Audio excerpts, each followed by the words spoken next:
Anondagadhun baratti keessa baratti sana. Anondagadhun guyyatti keessa guyyatti sana.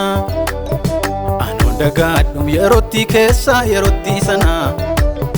Birorma tumsee lubbu koo miidhuu fanatti duule. Dinni yoomilee waa'ee du'uu koo Yesuustu dide. Yesuustu dide. Yesuustu dide. Yesuustu dide. Isho Yesuustu dide baga baga.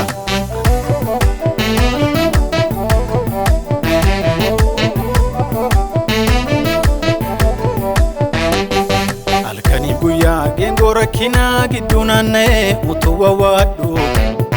Yesuus koo dhufee butee na baasee minnaan danqe isaan hin danqu.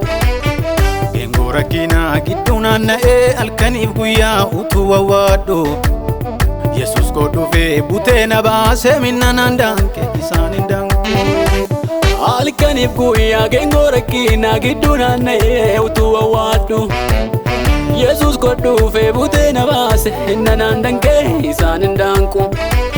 Halkaniif guyyaa geengoo rakkinaa gidduu naanna'ee utuu wawwaadhu. Yesuus koo dhufee butee na baasee minnaan danqe isaan hin danqu.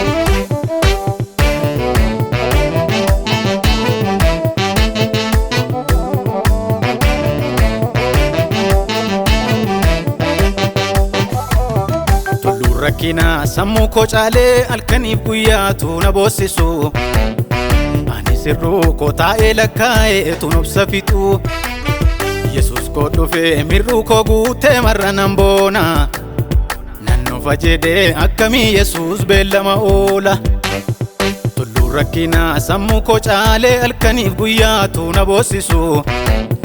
Ani sirruu koo taa'ee lakkaa'eetu nobsa fixu.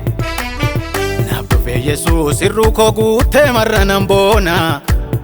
Nan nufa jedhee akkamii Yesuus beellama oola.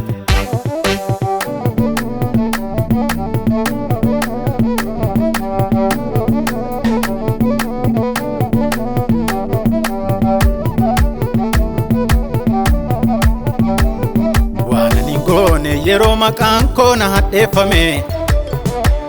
Lammiin koo hunduu nagatee na bukkee darbe. Si qofaam Yesuus iddoo rakkoo koo kan naaf hubate. Situ na baate Yesuus na kunuunsee na guddifate. Yesuustu dide. Yesuustu dide. Yesuustu dide. Isho Yesuustu dide baga baga.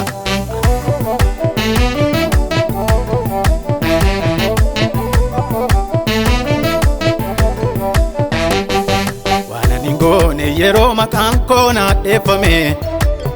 Firriif lammiin koo hunduu nagatee na bukkee darbe.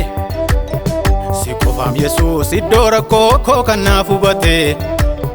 Situ na baate Yesuus na kunuunsee na guddifate.